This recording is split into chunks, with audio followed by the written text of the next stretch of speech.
I was so excited I got to experience Epic Universe and the Helios Grand Hotel, and I wanted to document the park and the hotel as they were at opening. From technical rehearsals to what those first few weeks were actually like. So I'll be introducing a series about each portal and the hotel, with an overview of the world, the attractions, the food and merchandise, the lore, and my review and thoughts on what the future of this park will look like. Part 1 Overview. Ever since going to Universal Studios Florida as a kid and seeing them sing pop songs, I have loved the Universal monsters. So I was most excited for the Dark Universe portal at Epic Universe. Rather than attractions based directly on the classic movies, this world is a continuation of those films, creating a shared universe for these titans of cinema. The portal leads travelers through a covered bridge into a cemetery and then to the village of Darkmoor. This place is inhabited by humans and monsters, and has a new resident in Frankenstein Manor that a lot of people don't seem to care for. Dr. Victoria Frankenstein, Henry Frankenstein's great-great-granddaughter. Part 2 The Attractions. Monsters Unchained, the Frankenstein Experiment. Periodically, the manor will surge with electricity. The gates to the manor have been opened, but they look like they've been broken into. We enter through the front doors and make an immediate left through a secret passage in the bookcase. A mysterious message flashes in the hallway. Sometimes the lights go dim and you can hear ghostly sounds. It's clear someone has moved in here recently. Newspapers are in the drawing room, along with a wedding portrait of Henry and Elizabeth Frankenstein, a family tree on the opposite wall. We see the original creature created by Henry Frankenstein, as well as notes about an updated creature. We continue back into the foyer and up the stairs. A portrait of Henry looks up across at a portrait of Victoria, the candles in front of him extinguished, him passing the torch to Victoria's brilliant new electricity. We continue through the manor, seeing more evidence of monsters being captured and hints at who we will see on the ride. In the library, we are introduced to Igor and the machine we will be riding on, before being let in to see Victoria and her creation. Victoria will show us the latest monster she has captured, Dracula. We are led onto the ride where, of course, Dracula escapes and unleashes all the monsters. This ride and queue experience is truly incredible. Of course, I loved the references to the original Frankenstein film, but I'm honestly much more impressed by just how many visual details they are able to fit into this queue that tell the larger story. One example that I think illustrates this very well is the beautiful foyer. There's of course the symbolism of the passing of the torch, the old and the new, but I also noticed this cracked tile. I thought, oh, how terrifying, maybe somebody was pushed to their demise. But then I looked at the ceiling and saw it's where the old chandelier had been removed to make way for Victoria's electric wires. The chandelier must have smashed the tile floor when it was being taken out. So while visually the torch is being passed, the story being told is that Victoria is being very aggressive in her takeover of Frankenstein Manor. I also want to compliment the locker system. At an attraction like Men in Black at Universal Studios, you walk all the way from the ride's entrance to the locker area, and then all the way back to go on the ride. Here you put your stuff in a locker just before boarding the ride, and you retrieve it on the opposite side when you exit the ride. This is easily the ride I have ridden the most times at Epic Universe. It can cycle through a large number of guests in an hour, so the wait times are generally pretty short. The ride features Quasimodo, the Phantom, the Creature, Dracula, several many brides, Gillman, Larry Talbot, aka the Wolfman, and Anoxinamun, Imhotep's love interest from The Mummy. And I know this because I found something in the library that specifies which monsters are locked up. I'm not sure how this works, since Larry dies in The Wolfman. As for why they went with a female mummy, I think it may have been because they have Karloff's version of Frankenstein's monster in the queue, and perhaps didn't want another Karloff-based character. Or maybe it was a reference to the failed Dark Universe mummy movie. Regardless of who they are based on, these animatronics are gorgeous and huge, and they feel so close to you. Even the non-animatronic figures are utilized really well so that they feel like they have movement. Like all animatronics and figures, though, they do go down, and that is always a little disappointing on your ride through. The first time we rode, the final Dracula did not work at all. Sometimes the Victoria animatronic in the pre show goes down, and they just put up a folding screen and play her part on the TV screens. There are also moments on the ride where you can see non themed areas, such as the floor and the track immediately, and just a curtain after Dracula escapes. But these are small complaints that could be fixed with lighting changes, probably. This is my favorite ride in the park, and it's a must do for me. There's also a ride photo, so I had to get one of those. Curse of the Werewolf.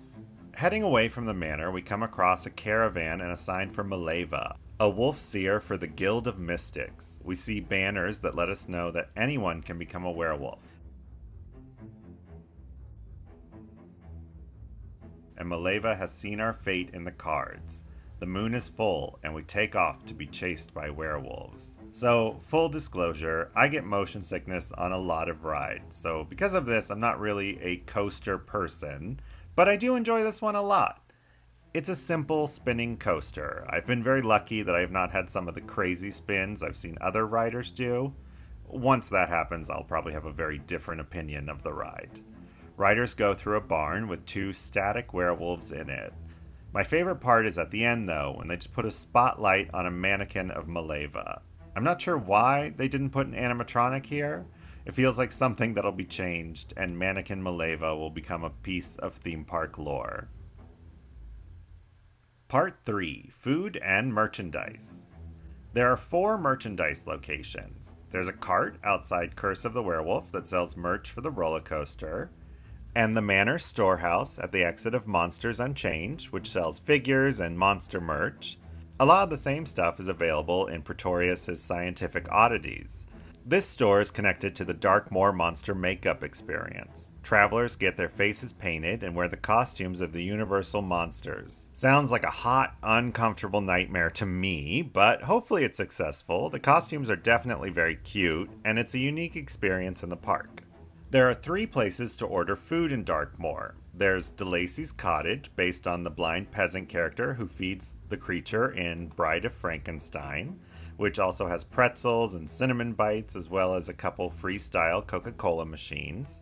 I didn't get anything from here on any of my trips, but I appreciate the reference to the old film.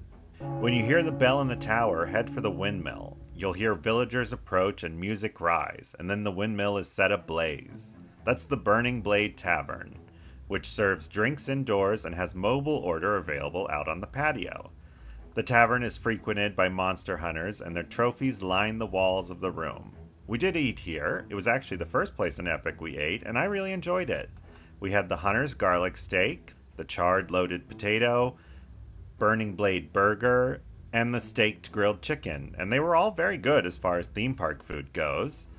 I love the details of the creatures in the bar. You can of course spot a gill man, but there's also a reference to the Thing.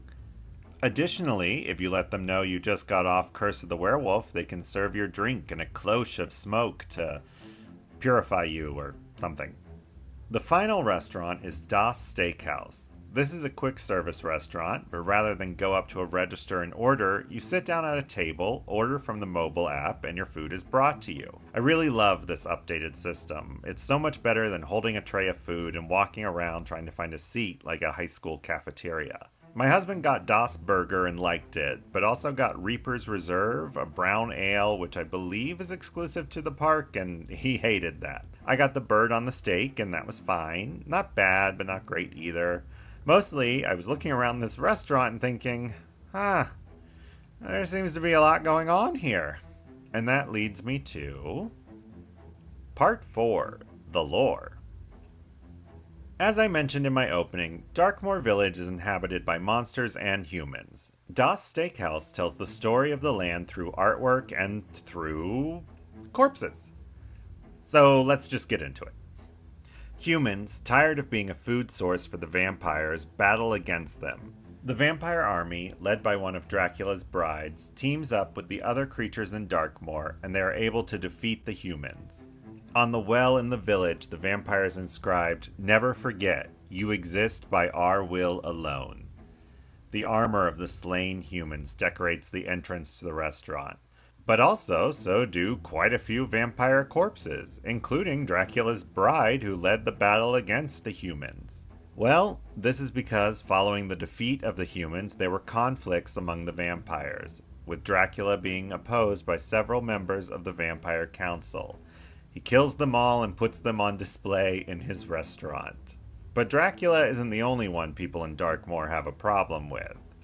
I met the Bride of Frankenstein, and really not sure what to say, I was like, "Oh, I was hoping to see you on the ride." To which she responds, I do not go to the manor. Oh, you don't? No, No. Why not? Victoria is not to be trusted.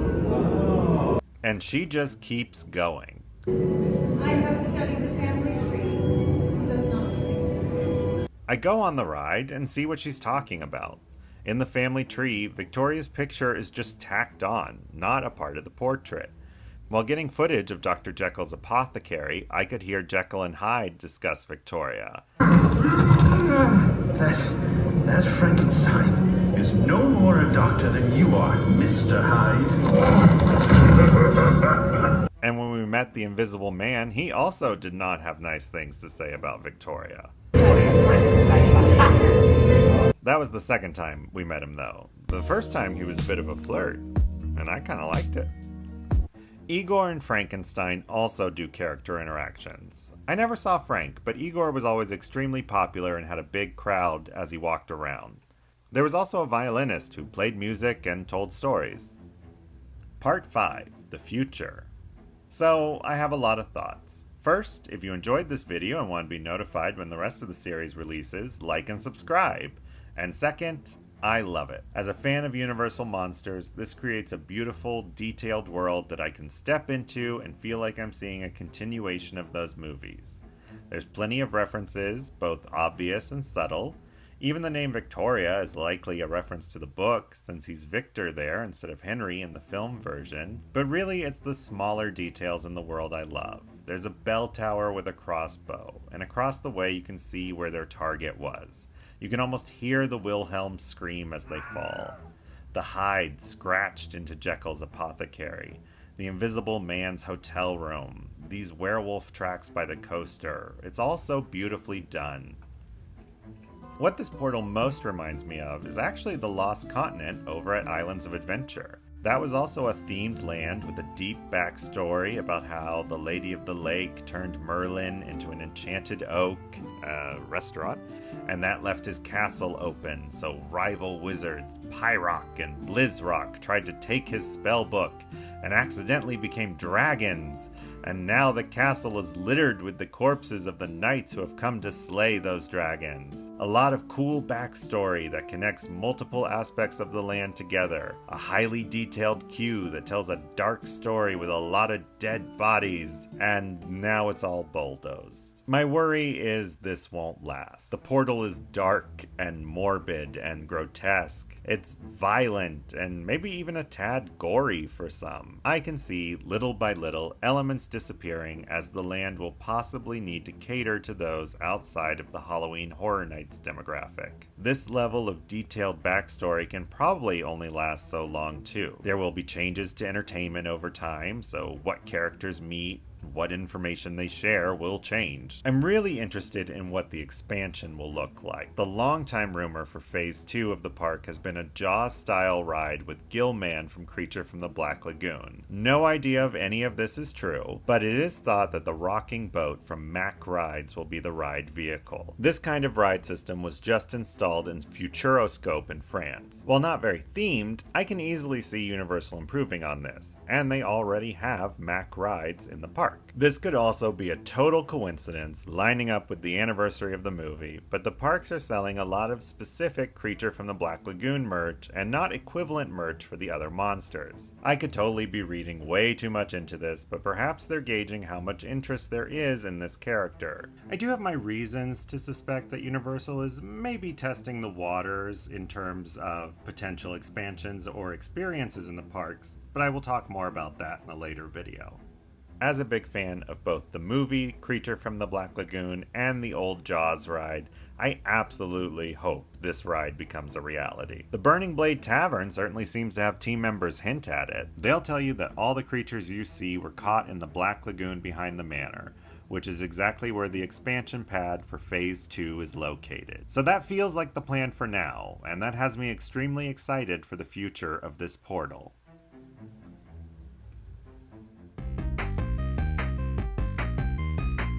Part 1. Overview. Nintendo and Universal have teamed up to give us an elaborately themed world where it really feels like stepping into a video game. This is the third version of this area, after existing in Universal Studios Hollywood and Japan for the last few years. Travelers enter the portal, up the escalator, and come out through a green pipe into Princess Peach's castle. Outside the castle walls is the vibrant, animated, and exciting portal of Super Nintendo World. Based on the characters and locations from the Super Mario franchise, this interactive land includes not only the Mushroom Kingdom, but also Donkey Kong Country, an additional mini-portal. Part 2. Attractions.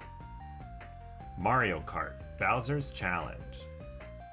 Travelers enter through Bowser's castle and get ready to team up with Mario and his friends in a race against Bowser and the Koopalings in an augmented reality dark ride that's a coin-collecting race to the finish. Riders are given a Mario hat in the queue, and once they are seated in the race cart, they attach a visor to the hat. And then the race begins! Riders must collect at least 100 coins from hitting enemies with shells in order to beat Team Bowser.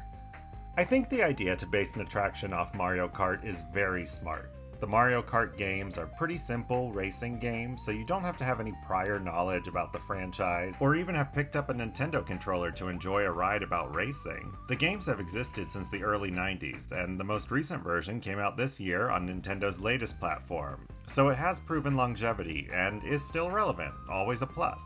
And I don't think this is a bad attraction, but I do think it is flawed. What you see in your visor is often very busy, and the first time I rode it, it did kind of come across as overwhelming. The visor really makes it hard to notice things in the room with you because you're too busy trying to focus on all the constantly moving things in the visor. If you bring Grandma and Grandpa coming along on the trip and they've never played any Mario game, I can see not really being able to distinguish between the good characters and the bad characters. So in that way, I can see this being a confusing, maybe even lesser experience than if you just rode as a regular dark ride with no visor. That being said, the target audience isn't someone who's never played Mario Kart. I imagine this ride wants to appeal to people who have played the game, and to that I say, it does. Ish. Obviously, a slow-moving dark ride is not immediately what comes to mind when you think of riding an attraction based on a racing game. You think speed, you think competition. I think the visor is the way to compromise those two ideas. The visor allows for images to appear to be moving faster than they are, and it builds in a game, which satisfies the competition aspect. This would be much harder to do on something like a roller coaster, and I think the locations and references are going to satisfy fans of the games. And because the characters all exist digitally, they could potentially be changed to align with character model updates to the video game as the years go on, a much more cost-effective way to keep your ride from feeling dated without a complete overhaul. Yoshi's Adventure. Travelers enter a yellow pipe into the forest where Toadette lives. She lets us know we're on the hunt for 3 Yoshi eggs. When riders spot the different colored eggs, they hit the corresponding button in the vehicle and at the end collect the golden Yoshi egg. So, I was a little disappointed with Yoshi's Adventure, but I think that comes down to expectations versus reality. When I walked into the world and saw it was multi-stories, and that Yoshis going by were slow-moving, I imagined it more like the People Mover in Magic Kingdom or the high-in-the-sky Seuss Train Trolley, which have enclosed scenes, but quite a bit of the ride is just getting a different perspective of the themed land. And since this portal was so well themed and busy, I was really excited for that kind of experience, but that's not what this is. The game component is cute and very simple, little kids would enjoy it.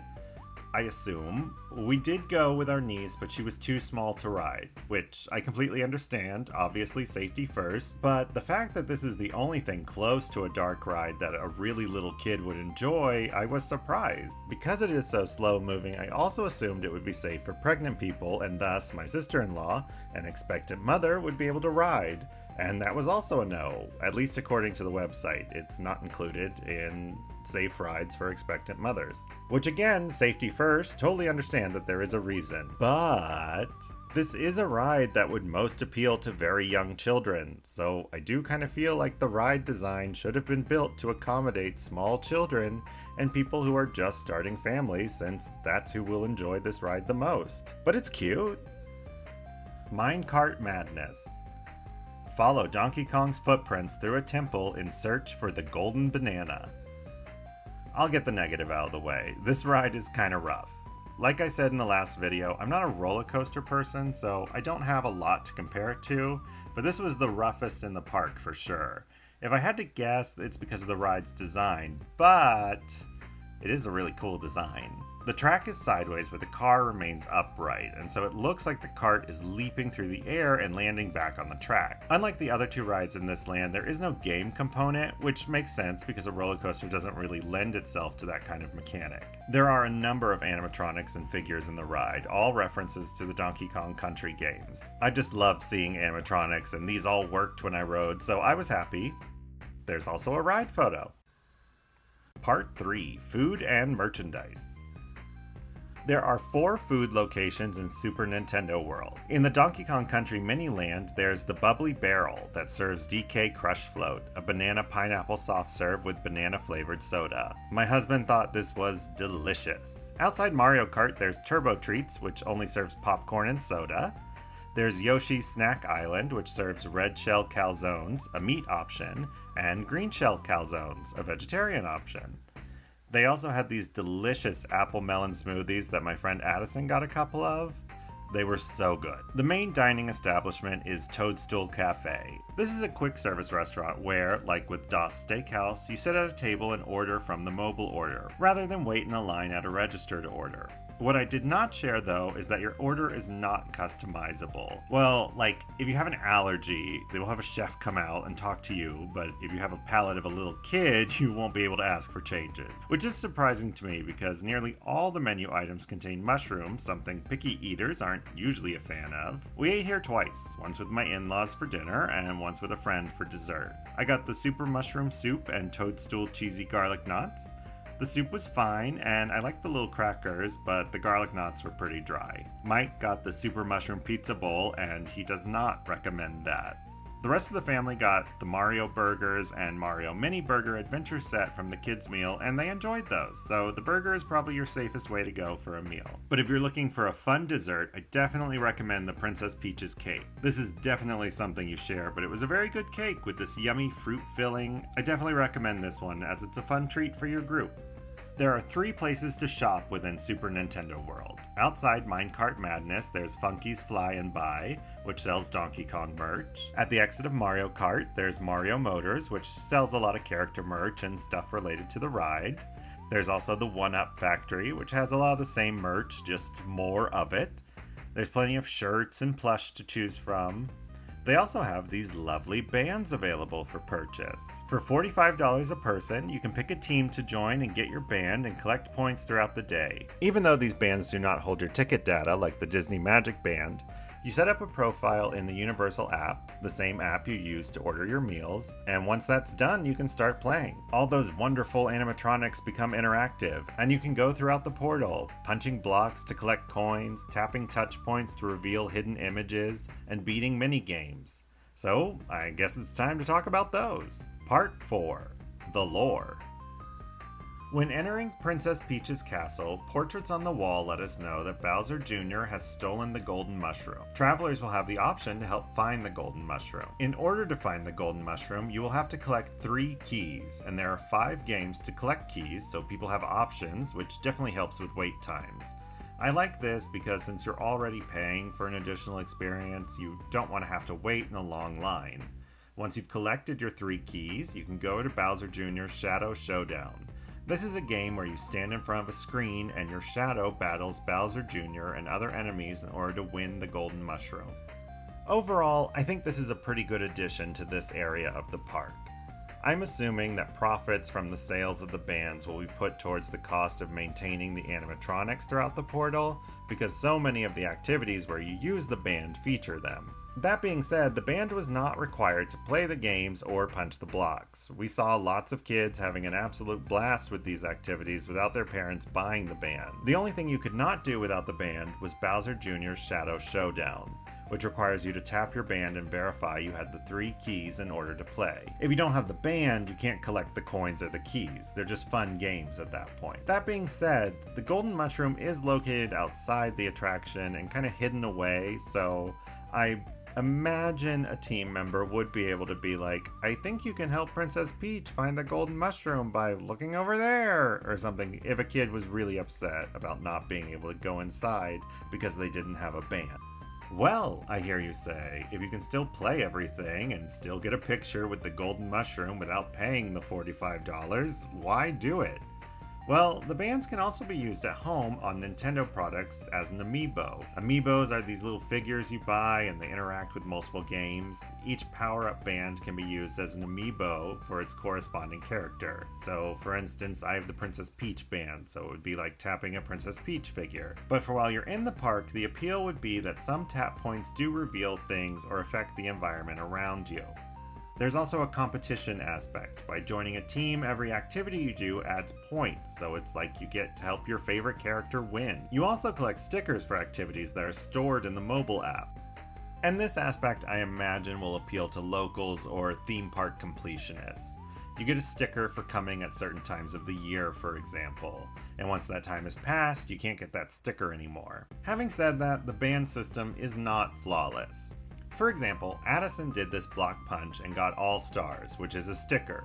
However, it wasn't in his app. When we looked at the footage, we saw he wasn't using his hand with the band. He was holding a coffee in that hand. So, silly mistake, lesson learned there, not a big deal. But later in the day, we were playing Rambi's Bongo Breakout in Donkey Kong Country. It's a rhythm game where a rhino pops out of a crate when you successfully coax him out.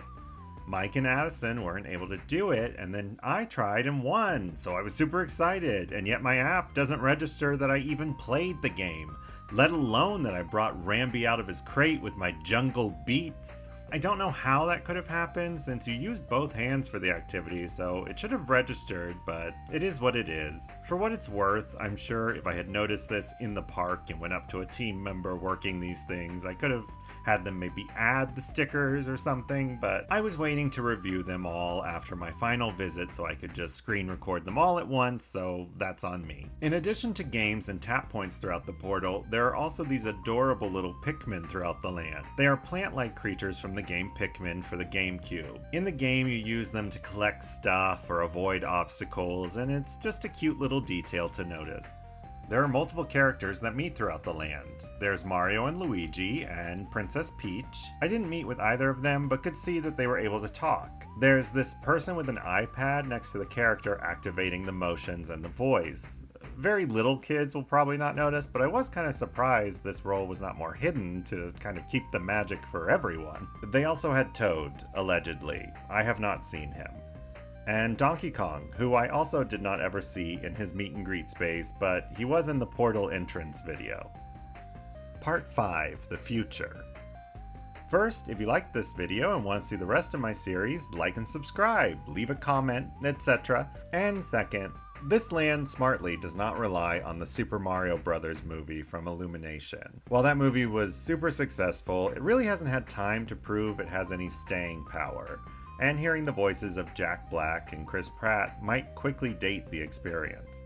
I realize that I've been more critical in this video, but I do love the portal. Stepping out of the castle and looking out the land is just a really well done visual. And while I have seen a lot of complaints about the amount of stairs, I have to say for people with mobility issues or families with strollers, they still do a good job. For instance, the portal entrance is an escalator. Since we traveled once with my niece in her stroller, We couldn't use the escalator, and we went through a side entrance. We still had the green pipe portal effect entering Princess Peach's castle, and simply had to take an elevator up to the second floor where we were dropped off to the same incredible first view of the world. I love all the animatronics throughout the land. This place feels like the kind of place I would have loved to run around in during elementary or middle school. It has a great cartoonish quality to everything. I enjoy all 3 rides, despite some critiques, and I think the Nintendo brand is considerably broader than a couple other areas in the park, so it has a pretty bright future. A future I think they are already starting to work on. As we started on Minecart Madness, and from our hotel room we could see the construction starting on land next to the Donkey Kong Country. While there has been no official announcement, the rumors are a Luigi's Mansion mini land and attraction, Pokemon, or a Legend of Zelda themed portal. My educated guess is that this would be a Legend of Zelda land. Outside of Super Nintendo World, in the central hub, there's a store with only Nintendo merch. This is the only store like this, and there are multiple references to Zelda games. They already have a haunted mansion type experience in Dark Universe, so creating Luigi's Mansion next door doesn't really make sense. It would just be a similar type attraction. And I don't know, I just feel like they want to save Pokemon for one of the other parks, maybe like as a replacement for Lost Continent over at Islands of Adventure. I suspect the connecting points to this land will probably be at the Coca-Cola Freestyle machine cutout and maybe in the back towards Donkey Kong Country. I've never played Zelda, so I don't have any strong feelings about it as a franchise, but I love what they did with Mushroom Kingdom and Donkey Kong Country, so I'm excited to see what they have in store for us.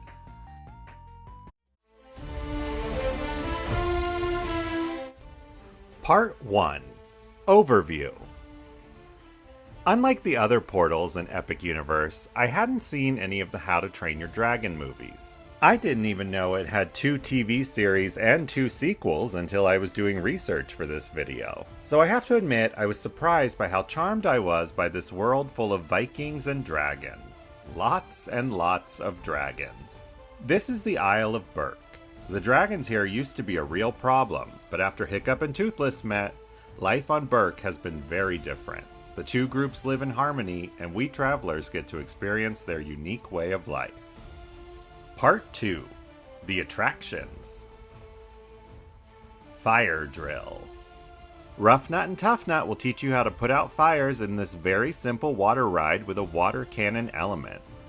Shoot at the circles with the flames, but be careful, shooting at the blue circles could get you soaked. This was a fun ride, definitely not a thrill, but one of the few things my niece and sister-in-law could do. The animatronics on the ride are cute and fit the theme, and you do really get wet. At the exit of the ride, you can get into these dryers for $7. The dragons then dry you off, which is another adorable element to this portal. Hiccup's Wing Gliders. Hiccup has invented a new flying machine for travelers to try, but before he can put the wings on, we take off and glide through Berk. Another roller coaster. I think most people really enjoy this, but I got pretty sick on it. But it is very smooth. It has a couple of animatronic scenes you stop at before a launch. Hiccup did not work on my first time riding, but he was moving on the second time. There's also a scene where dragons are hatching and you have to escape. Like Monsters Unchained, it has a well done locker setup for easy boarding and retrieval. It also has a ride photo, but when we rode, there was some kind of altercation going on between guests over by the photo buying place, and I was feeling nauseous anyway, so we didn't get that one.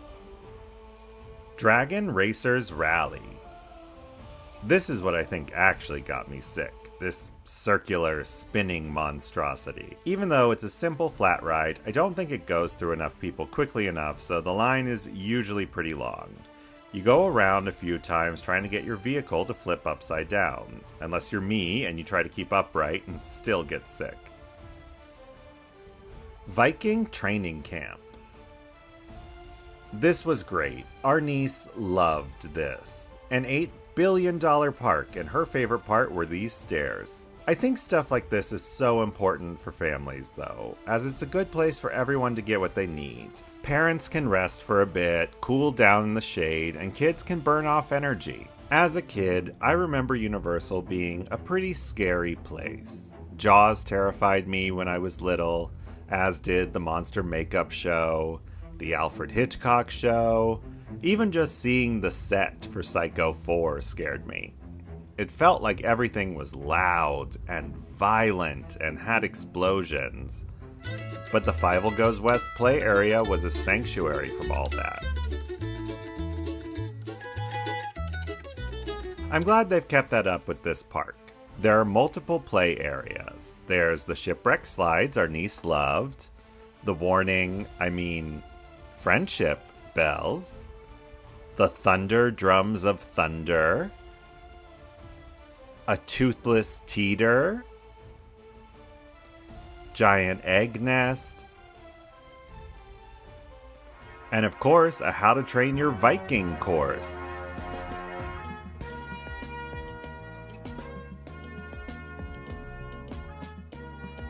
There was an activity that was closed. Ballista?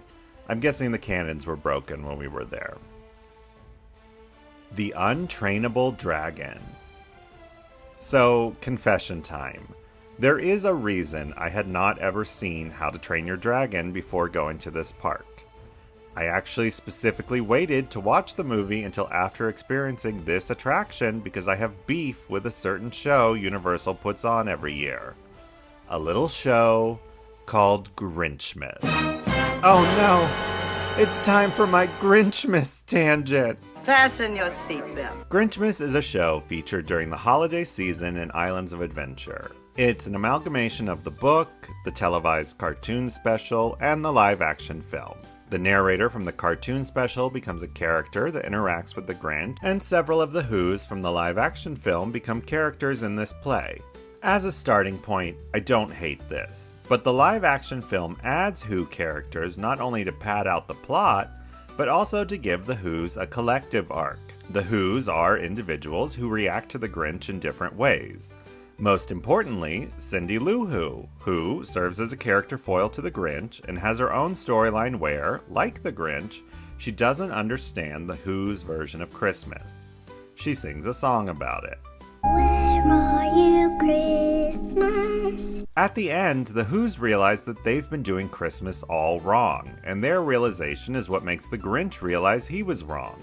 And it was because of a small child who recognized that everyone in her life had the wrong priorities. Grinchmas does away with that ending. It still has the same setup so they can sing the pretty song. But the Whos do understand Christmas. After the Grinch has stolen their presents and decorations, they still gather to celebrate, as Christmas doesn't come from a store. So why does Cindy not understand Christmas? She sees the adults in her life acting a certain way, and instead of being on to something, it's just Cindy who doesn't get it? Sorry, little girl, even the monster on the hill gets it. I guess you're just weird. Not sure why you don't feel Christmas. Everyone else does. You are totally alone. Anyway, I imagine most people don't really notice because they're familiar with all the versions it's pulling from, so they aren't really paying attention to the story beats. But I am.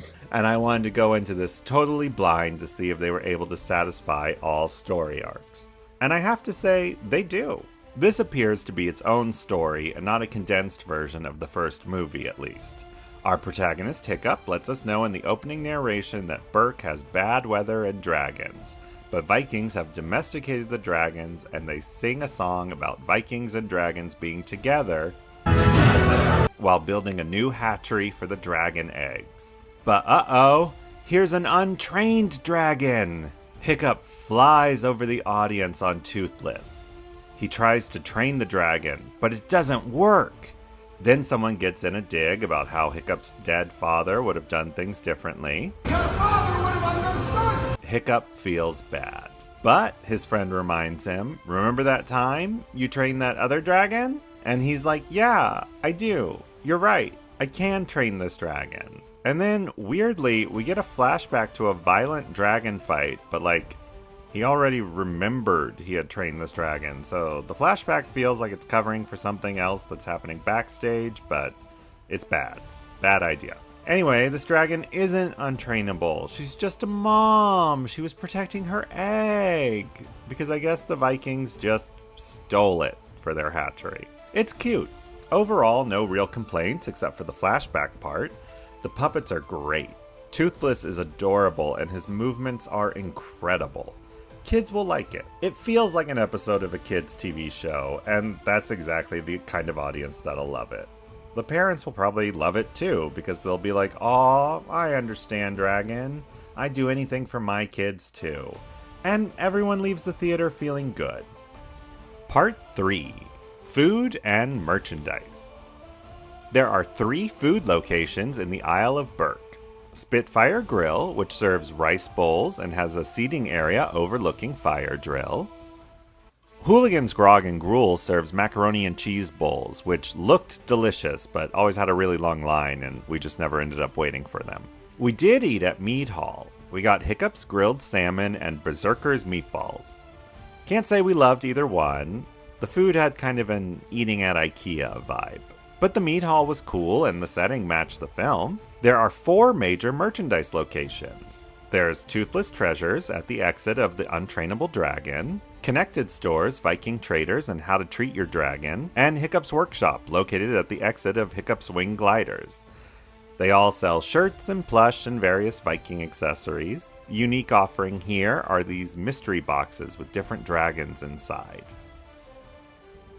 Part 4. The Lore. After experiencing the park, I wanted to watch the first movie. Everything I had seen really charmed me, so I wondered if the film would make me feel the same. And yes, it really did. I'm a sucker for a movie about not fitting in. When you carry this axe, you carry all of us with you. Which means you walk like us, you talk like us, you think like us. No more of this. You just gestured to all of me. But then that character's uniqueness is what changes the world? I love it. Toothless is adorable. He reminds me of a cat we had growing up. There is a Toothless meet and greet, and that animatronic that meets is incredible looking. But the line was always insanely long, and generally for me to want to meet a character, there has to be like no line or like one person ahead of me. But I got a little footage. The whole land is filled with these wonderful animatronic dragons and sheep. From small things like tails moving to this big, beautiful sleeping dragon that has all kinds of movements. They make Berk feel very alive, and they add to that with multiple human actors. I've seen characters from the first film like Rough Nut and Tough Nut and Gobber, but I also think there are just random Vikings sometimes. Berk actually had the best opening portal video in my opinion because of the number of Vikings they had coming through that smoke. Part 5. The Future. As always, if you enjoyed this video and want to like and subscribe, all the usual sayings, go ahead and do that now. Okay, that feels like enough time. This portal feels the most complete of all the portals, and that's a good thing because there isn't really expansion space. There are a lot of activities, and it does feel like Universal wanted to ensure the portal was relevant by releasing the live-action version of the movie at the same time as the park opening. My concern is for the animatronics and characters in the future. 2 things theme parks are notorious for are letting animatronics go because they're too costly to maintain, and cuts to entertainment. So the thing that makes the land feel special at opening, how active and full it is, will eventually be replaced by animatronics that stop moving and no more walk-around characters. Unlike Super Nintendo World, there's no band system in Berk. The animatronics are just set dressing, not part of any game.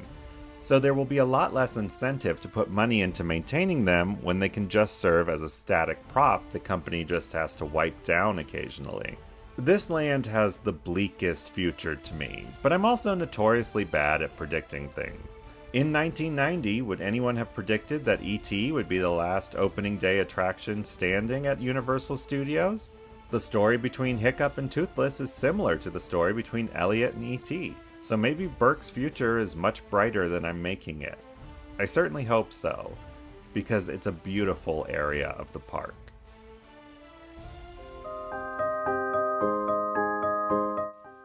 Part 1. Overview. In 2010, Universal really changed its reputation by opening the Wizarding World of Harry Potter in Islands of Adventure. What had once been just half a section of the themed island, the Lost Continent, had suddenly become the crown jewel of their park. I had just moved to Orlando at the time, and I remember the hype for this. It inspired me to get a Universal Pass despite growing up more of a Disney kid. Universal then duplicated that success with another location in Universal Studios, this time calling it the Wizarding World of Harry Potter, Diagon Alley.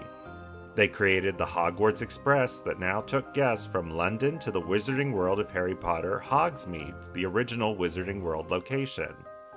With Epic Universe, a third Wizarding World was inevitable, and after setting the bar high with the back-to-back successes of Hogsmeade and Diagon Alley, they really did have a difficult road ahead. Travelers enter the portal and come out into Wizarding Paris in 1929. This is the Wizarding World of Harry Potter, Ministry of Magic. It's a time period and location that features neither Harry Potter nor the Ministry of Magic, so oh boy, we're off to a rough start. Part 2. Attractions. Harry Potter and the Battle at the Ministry. Travelers leave Wizarding Paris via Floo Network to the Ministry of Magic in England to attend the trial of Dolores Umbridge. Before the trial starts, however, Umbridge escapes with the help of some Death Eaters, and it's up to Harry Potter and his friends to re-arrest her. So, there's a version of this video where I go through the queue with the same attention to detail that I did for Frankenstein Manor, but I don't want to do that again. I want to talk about what a missed opportunity this ride was. 'Cause boy, is this ride easily my biggest disappointment in the park. I'm not going to nitpick the lore stuff, like how the Floo network is just distance-based and not distance and time-based. I don't really care about the story, that stuff is all whatever, it's fine. But this ride could have been a lot better with adjustments. Around the same time I was doing these trips to Epic Universe, I went to Hollywood Studios to do Muppet Vision 3D one last time before it closed. While there, I went on Rise of the Resistance, and I think it's good to compare these two attractions because I think the Battle at the Ministry was meant to rival Rise at the Resistance, and it falls short for me. Compare how the attractions handled transitions in each pre-show. Rise of the Resistance has you going from a base indoors to outdoors to board a ship. The ship bounces around, you get taken over by the First Order. You're forced to exit the ship where you see this expansive space filled with stormtroopers and TIE fighters. You then go into an interrogation room and it looks like you're trapped in there, but suddenly the wall starts being cut open and the next thing you know you're boarding a security droid, trying to get past other security droids, which are actually just the next vehicles picking up the next guests behind you. For Battle at the Ministry, the transition is fog and a green light as you go through a tilted hallway where you are let out into an incredible view of the Ministry of Magic. It feels vast and the cloud effect on the ceiling is pretty good, but that's it for transitions. There are a couple animatronics in the queue that give it a magic touch, but there aren't any other big wows in the queue.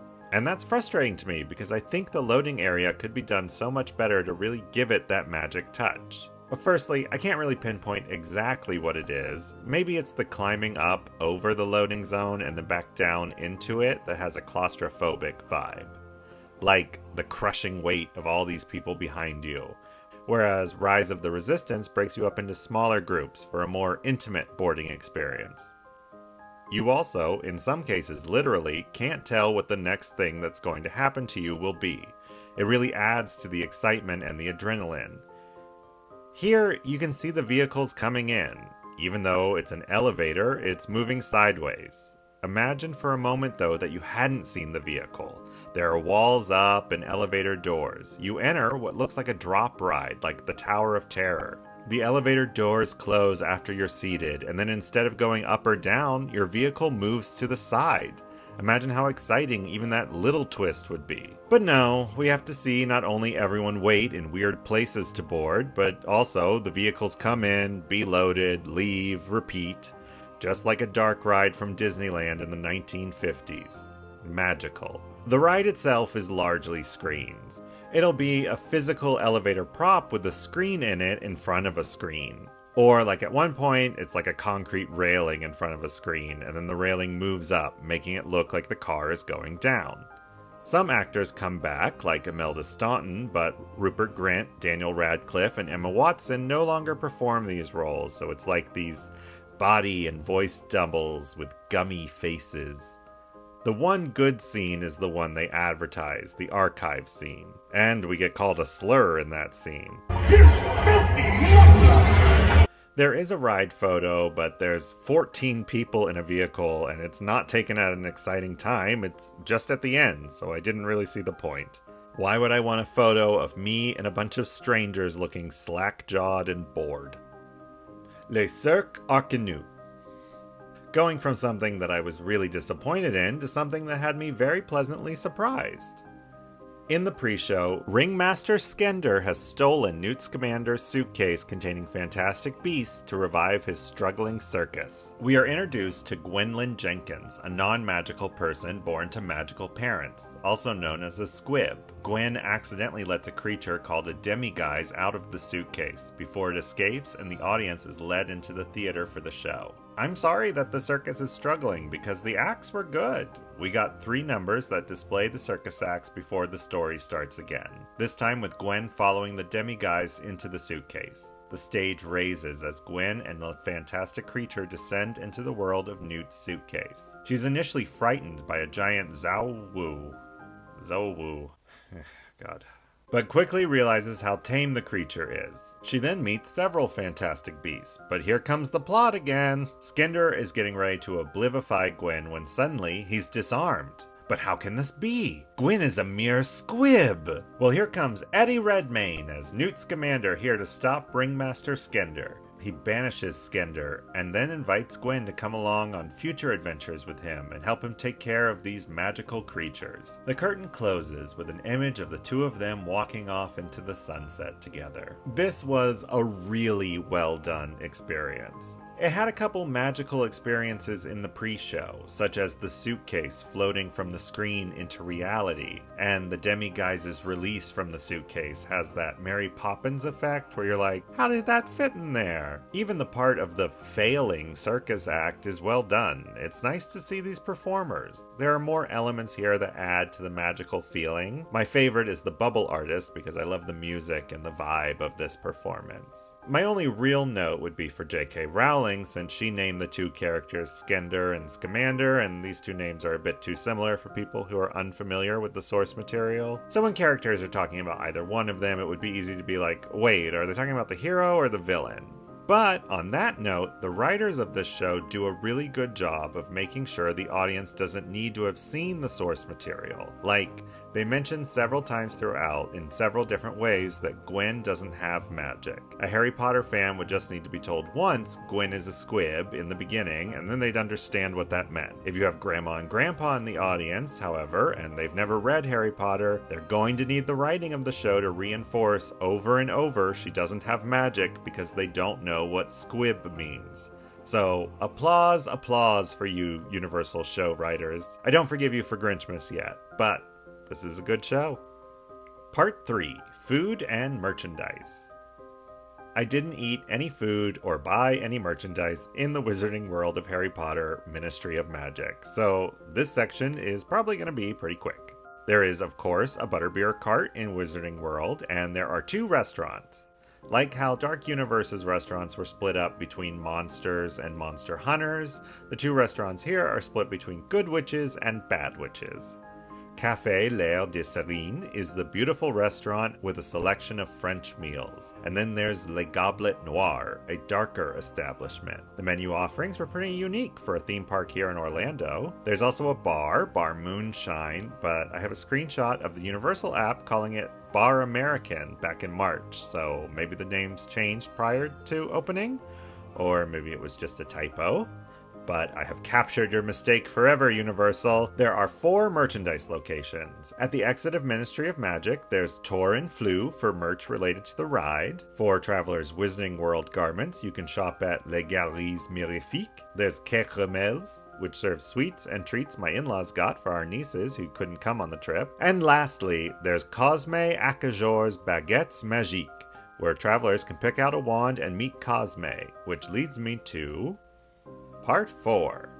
The Lore. Cosme is the proprietor of the wand shop in Paris. Unlike Ollivander, who has a wand shop in Diagon Alley and a separate location in Hogsmeade and believes the wand chooses the wizard, Cosme believes there is no limit to the number of wands you can own, which works out nicely for Universal since now collectors can have an in-universe reason for buying up so many wands. The wands you can buy can be used throughout the portal at different interactive stations. These are usually shop windows, but they can also be things like fountains. Once you cast your spell, the environment will react. This is my favorite aspect of the portal. This has existed in other parks before, but each station had some different, exciting element to it. I loved how many featured a fantastic beast. I did talk to Cosme. I had a lovely conversation with her while holding my niece. Unfortunately, none of that was filmed because, well, I was holding my niece. But she is the only character I saw consistently. My first day in the park, I saw this cop walking around, but then never again. My timing must have been awful because apparently there's a jazz band I don't remember ever seeing with this adorable fuzzy creature with them. There's also these students that I saw in the portal opening video.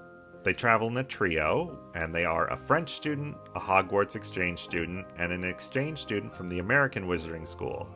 I never saw them either, unfortunately. Part 5. The Future. First, if you enjoyed this video and want to be notified when the last video in the series comes out, like and subscribe. Or don't. I'm not here to tell you how to live your life. But I support you. Secondly, sadly, I think this portal needs the most work. In my opinion, the Battle at the Ministry attraction relies too heavily on screens, and I don't really care for the screen projected faces on the animatronics. The ride is also completely disconnected from the rest of the portal, not only in location, but in time period. It begs the question of why. It also currently has very long wait times, and I believe this thing is meant to be a people eater, just go through a ton of riders in an hour. But it appears to suffer from a lot of technical issues, so it's not really doing that. From what I can tell, there was originally going to be another attraction, a broom riding attraction with a screen, probably similar to the Avatar attraction at Animal Kingdom, and that was going to take place at the French Ministry, positioned here. Now, I am not saying this is true, but the rumor appears to be that that attraction is no longer on the table, which is absolutely wild to me because putting another Ministry attraction here would make the land make sense. It also would better utilize the space because currently, if you don't have a wand, there's really no reason to wander over here. It's just the interactive stations. The portal is pretty, but I wouldn't say it's very whimsical like the other 2 Wizarding World locations. A lot of the whimsy is noted in the details of the windows, the magical creatures that are referenced or that appear. For what it's worth, this is my mother-in-law's favorite portal, and it's not like she's a big Harry Potter fan or anything. She told me that day that she stopped reading them when Cedric Diggory died. So maybe I'm being too harsh on it. It certainly is beautiful, and I'm definitely looking forward to seeing what kind of expansions they do.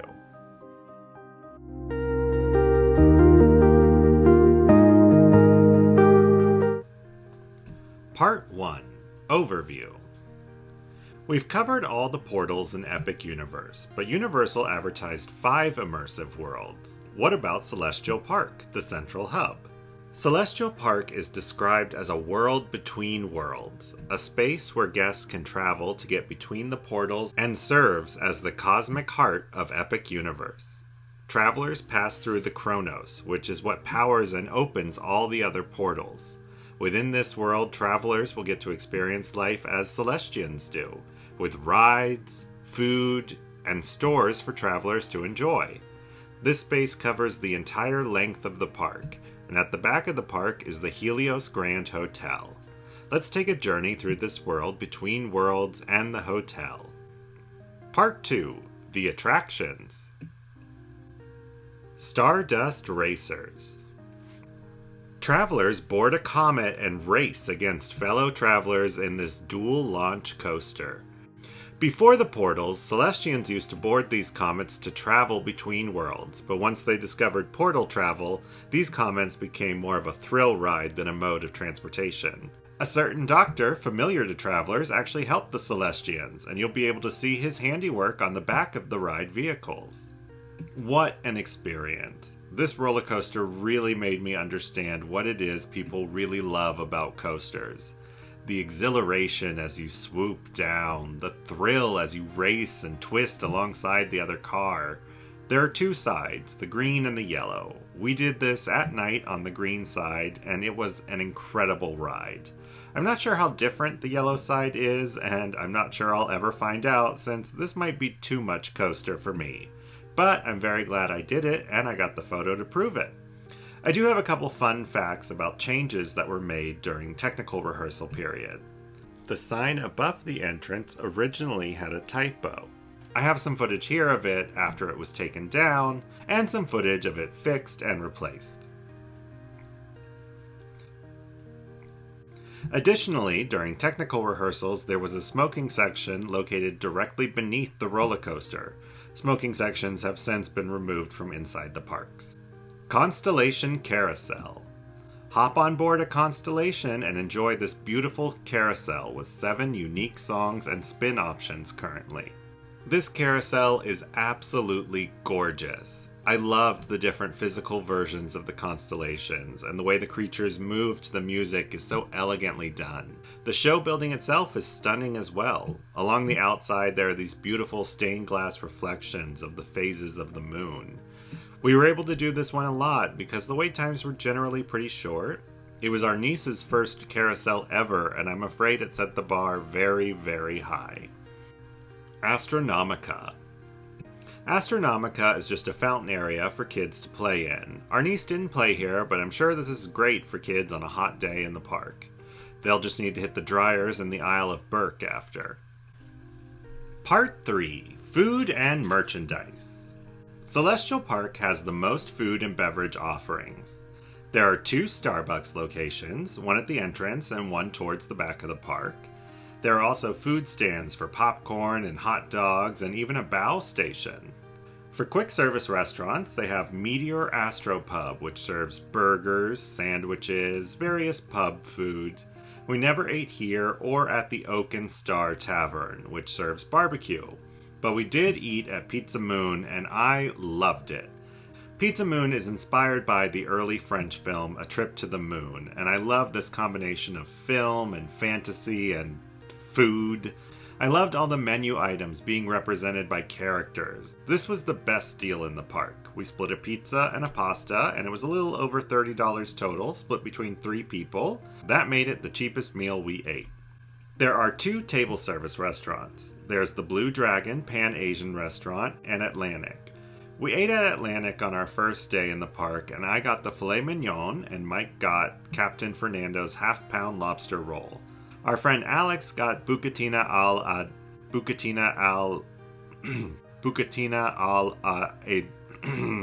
Our friend got this pasta I can't pronounce. All were good, and this was definitely the most expensive meal we ate in the park. However, I kind of wish we hadn't eaten here on our first time in the park since I was just so ready to go back out into the park. I don't think I fully enjoyed the experience. There are a number of merchandise locations as well. As you enter the park, on your right, there's Lens Flare, where you can view your photos. I actually think it's cute that this is located here because photo shops at theme parks used to be located on the right immediately when you came in as a first stop for film or disposable cameras if you forgot them. But they're still located immediately on the right, even in this brand new park where no one has ever needed to stop first for film. Located in the same store as Lens Flare, there is Sensorium Emporium and North Star Wintry Wonders. North Star is obviously Christmas focused, and the Sensorium sold things from all over the park. I mentioned the Super Nintendo Star store in my Super Nintendo World video, but what I really love about this shop is how it still fits the theme of Celestial Park while using Nintendo branding. At Moonship Chocolates and Celestial Sweets, you can pick up a treat that was sourced by Maya of the Skies and Captain Cacao, this adorable teddy bear. Their ship floats with marshmallows and they travel the cosmos searching for sweet treats. And lastly, there's Otherworlds Mercantile. This serves as the last shop with a large amount of merchandise, a place where travelers can make sure they got all their favorite souvenirs before leaving the park for the evening. Part 4. The Lore. Quoting directly from Universal here, Celestial Park is a wondrous realm that exists outside of the bounds of space and time. It's home to portals to other worlds throughout the universe, portals that some of the greatest artists, architects, and scientists in history have traveled through to pay Celestial Park a visit and, in some cases, leave their mark on the world. Celestial Park is inhabited by Celestians. In fact, each store and restaurant has a backstory about the Celestians who own it, but you won't see them wander the park.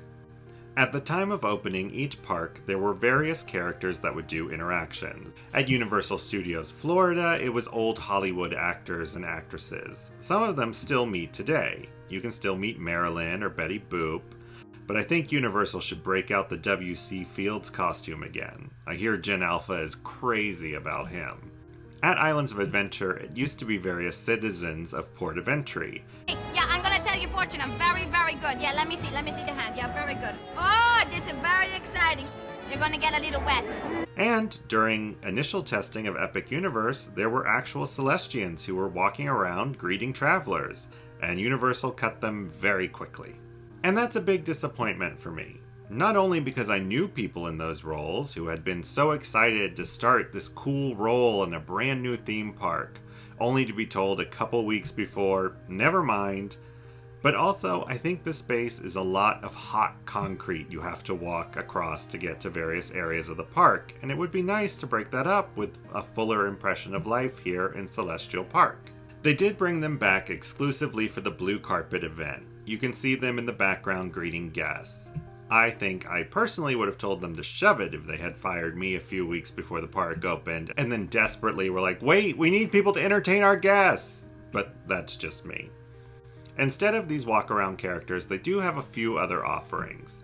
I saw the slowest shift change ever with these living statues. I have a lot of respect for these performers because I simply do not have the patience to move at this pace for this long a period of time.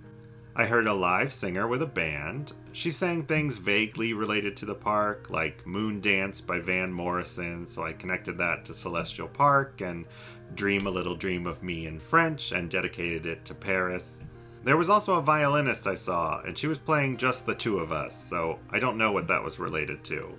Maybe the songs aren't vaguely related, and I'm just looking for patterns. Part 5. The Hotel. The Helios Grand Hotel is at the back of the park and has its own private entrance to Epic Universe.